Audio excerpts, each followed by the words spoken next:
Welcome to Policy on Demand's Week in Review. I'm Mark Prater. As we enter the end of this week, four thoughts come to mind. The uncertain speed of the legislative process is apparent on each point. We are in the month of October, and as they like to say in the Midwest, there's frost on the pumpkin. First, the House has been out for almost 3 weeks, and the reason for their absence during what is usually a busy work period is clear. House Speaker Mike Johnson said he's waiting on the Senate to secure a bipartisan and necessary supermajority of 60 votes to approve the continuing resolution, which will then fund the government until November 21st. Second, Senate Majority Leader John Thune continues to press the case for passage of the continuing resolution with virtually daily votes on invoking cloture. Democratic leader Chuck Schumer is making the same daily pitch for a Democratic alternative. So far, the Senate is stuck with both leaders confident they can continue to hold their positions as the shutdown looms for a third week. Third, more than 100 nominations, which in the past usually receive a voice vote or move by unanimous consent, moved quickly over the last week. Why? Senate Republicans changed the rules for consideration and allowed for an en bloc process on cloture votes.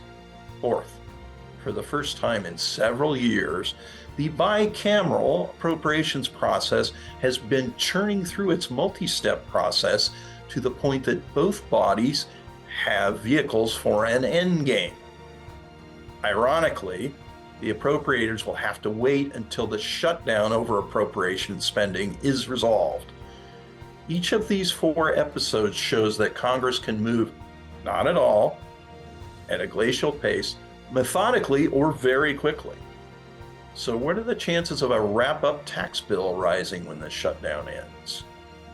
Senate Democrats' priority is a tax provision, the Enhanced Affordable Care Act exchange credits. If Senate Democrats insist on that change, it likely factors into an appropriations deal. Since these are tax credits, that could bring into the negotiation other tax issues. Right now, however, tax writers are viewing these tax credits as a health issue in looking to expand that template to include other healthcare proposals. That mindset needs to change, and very well could, for other issues to come into play. Uncertainty continues on when the shutdown will end, but it will end.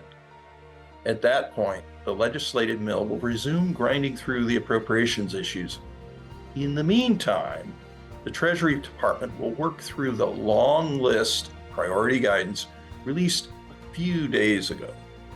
Particular focus will be on regulatory changes to the Corporate Alternative Minimum Tax, or CAMT. Keep an eye on whether tax writers hint at cracking open the ACA tax credits issue for other matters. Stay tuned, as we will be following the tax policy developments in the coming weeks. Take care.